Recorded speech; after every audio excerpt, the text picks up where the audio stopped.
So I've come across this video that has sparked all this kind of controversy. Silenced, his name was. I never tried to look, because there was so much controversy around this video, I never really looked up this video because I kind of assumed that the government forced him to take it down. But it's actually up there, and so I thought I would take a listen to it. My first thoughts at the beginning was about how the media has silenced people and the government has silenced people. I totally agree with this because I'm Christ, I'm God. I've been trying to tell people no one gives a shit. The problem is no one gives a shit. The government don't seem to give a shit. The people who know about me obviously don't give a shit because they would have come and talked to me if they hadn't given a shit. And the general public mostly just want to insult me. If I haven't received that many responses from anyone because I think there's something like completely wrong with them. I think they're all psycho. I think a lot of people have some sort of thing that have my spirit inside of them, and it seems to make them just ignore me or not find my videos, or I don't know what's going on. I feel like there's some sort of God that's in the spirit that can control people's videos, or control what people find or control what people click on. And if they are seeing my video, they're not clicking on it. I don't know what's going on. I don't know who knows about me, how many people have known about me, but I've known that I am God, Christ, for about 12 years. And okay, as time has gone on, I've been able to explain things better. I've been able to talk about things better. I've been able to present my sort of beliefs in a better way because I've been saying the same things over and over again. And, I'm confused as to when people started picking up, because I believe there's a whole group of people who know about me, who've been following my posts on Facebook, and they know. But I am aware that a huge amount of posts that I posted in the first year, because nothing happened after a year, because nothing happened after 2 years, because nothing happened after 3 years, a lot of them I got embarrassed and then ended up taking them down because I was just like, well, why are people not helping me, not supporting me, not backing me up, not coming to talk to me, not showing me any type of support? I've got the singers and celebrities doing things, but the majority of the time they just seem to be insulting me. So I didn't know what to make of that. And yeah, I've been silenced, but I haven't just been silenced by the government. I haven't just been silenced by the media or the mainstream media. I've been silenced by the world, like the whole world. And so yeah, I completely agree with that. But yeah, he then started talking about like the real problem, which is that a Syrian refugee came over here and was waterboarded, and apparently there was all this big news about it. I don't actually know what he's talking about because I didn't hear about any of that. I didn't hear of any this is just a petty thing. I think even if I had have heard seen an article, Syrian refugee comes here and gets bullied by a racist bully, I would have thought absolutely nothing of that story. Do you know why? Because a lot of shitty things happen in Syria. If you're running away from Syria, you are a refugee here. You are here because you fear for your life. Now, what would you rather? Have someone squirt a bit of water in your mouth? Or would you rather live in a place where you literally might be hacked up by people?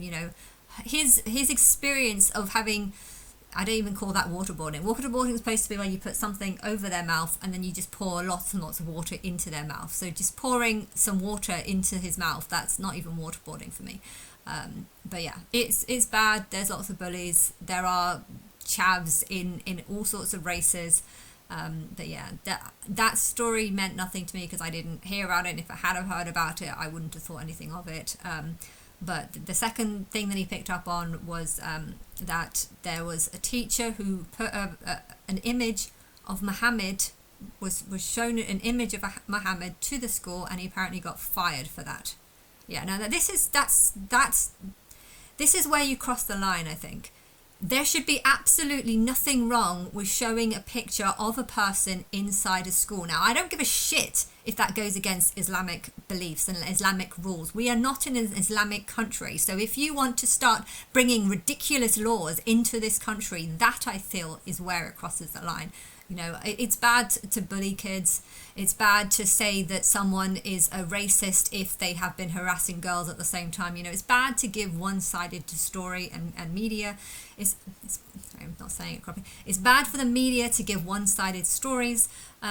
And if you feel like someone is a bad person and deserves to be bullied for a long list of reasons, but the media only wants to focus on the bully that did the attack, this is the media just being stupid and one-sided and wanting to brainwash people into thinking that white people are bad. Why are the media doing this? I don't know. He's said some things against George Soros, and I don't know, because I know he's been buying up all the media. He's been buying up a lot of media.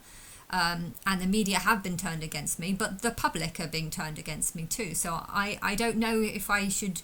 I don't know whose side to be on. How can I know whose side to be on when everyone it chooses to ignore me? Even Tommy is not contacting me. Does he know about me? I don't know. If Tommy knows about me and he's deliberately not writing to me or finding my Facebook page and sending me a message, I don't know why he's not doing that. So every single person is turned against me. So I don't know, but I know that it should not be, a teacher should not be fired from their work position for showing a picture of Muhammad, because there is nothing wrong with showing a picture of a person. If someone is supposed to be a real person, there should be absolutely nothing wrong with showing a picture of a person that is believed to be a certain person that's a prophet, and so I feel like this is an example of how Islamic people have come into this country and they are expecting to change our laws so that our people get affected by laws that should not be illegal. It should not be illegal to show a picture of Muhammad. In fact, I want to actually, I wish I had my printer is up in the attic, but I would actually love to post, here is a picture of Muhammad. There we go. I don't have an actual picture of him, but yes, this is a picture of Muhammad. Now, do I deserve to be punished for saying that this is a picture of Muhammad? No, I do not. I do not. Okay, he doesn't actually look like a dinosaur, but I've only got a bear, and he definitely doesn't look like that one, so I don't know. But to have your laws changed, laws that are not wrong. There's nothing. If you're doing something that's not a crime,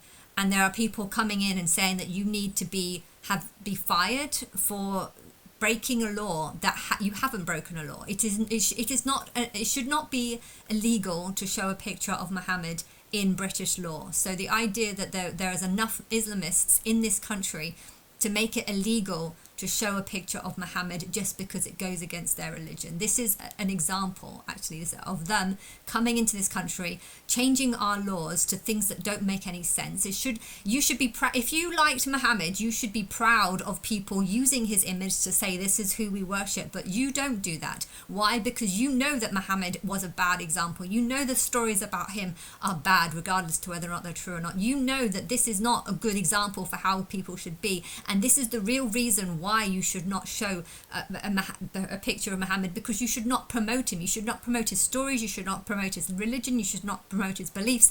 And this is the subconscious belief behind it. But why are they doing this? Why do they like him? It's because they're inverted and their laws don't make any sense. So I'm going to watch more of this video, but I just kind of wanted to say that before I forget what else I should, in case I find more other things to say and end up forgetting what it is that I was. But that is an example that I think if you want to try and get Islamic people out of this country, I think first you need to start with the laws.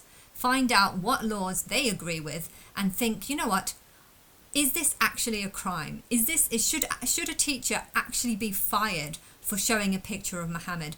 Should a boy who's under the 18 be exposed all over the news and media for being a bully if the person he attacked might have actually had a crime of might have actually abused or beaten up? That's what they said. He beaten up women, with females. If that's the truth or not, I don't know. But I know that I wouldn't have taken a story like that seriously, because I know that this person has come from a country where trouble was all over the place. And if people wanted to beat him up, they would have done it in a far more extreme way than just pouring some mortar, a bit of mortar down his mouth. They would have done it in a far worse way. And the fact that he has come to this country and he wanted or has allowed, or his family, his people have gathered up in in sort of protest against this crime, it almost sounds like they are trying to stir up trouble. They're trying to say that white people are all bullies and they're racist and we need to stand up against this intolerance. But yeah, to have a whole crowd of people show up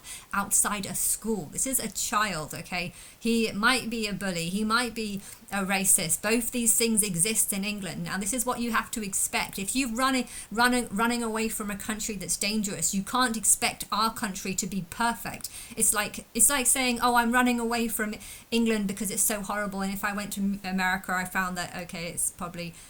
If I went to America and assumed that everyone in there was going to be perfect, was going to accept me, was going to be happy about me, whilst I also know that the only reason why I'm in America is because I've chosen to be here because it's far better than the country that I've fled from, you know, don't you think that's wrong? It's wrong to flee a country claiming that you're running away from that country because it's such a horrible person, and then it's such a horrible country full of horrible people. So you're running away from a country for your own protection, and then what do?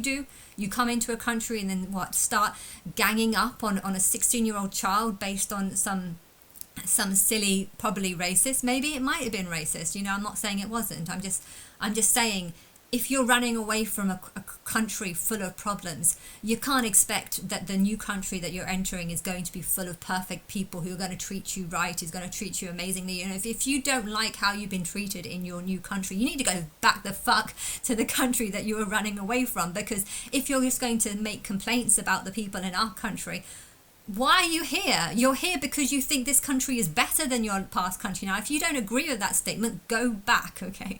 And it seems like a petty argument, but it's not. I want to make an argument that if you're running away from a country that is dangerous, and you are only in this country because you are saying that country is dangerous and this country is safer, you need to recognize that you are here as a guest, and you need to, you know, immigrate, yes, but you're also going to find some sort of problems. You can't expect to leave one country and assume that the next country you're going to is going to be all paradise, all amazing, no problems, you know, because that's not how life is. There are good and bad people everywhere, but the bad people in your country wanted to kill you. The bad people in this country want to pour water down your throat. This is a much better statement, and so it's weird how the media would just focus on how bad England is, because it's almost like the media are more happy to attack English people rather than recognize how bad Syria was. You know, if he's a Syrian refugee, why did he flee? Why did he flee from this country? Because terrible things are happening, and now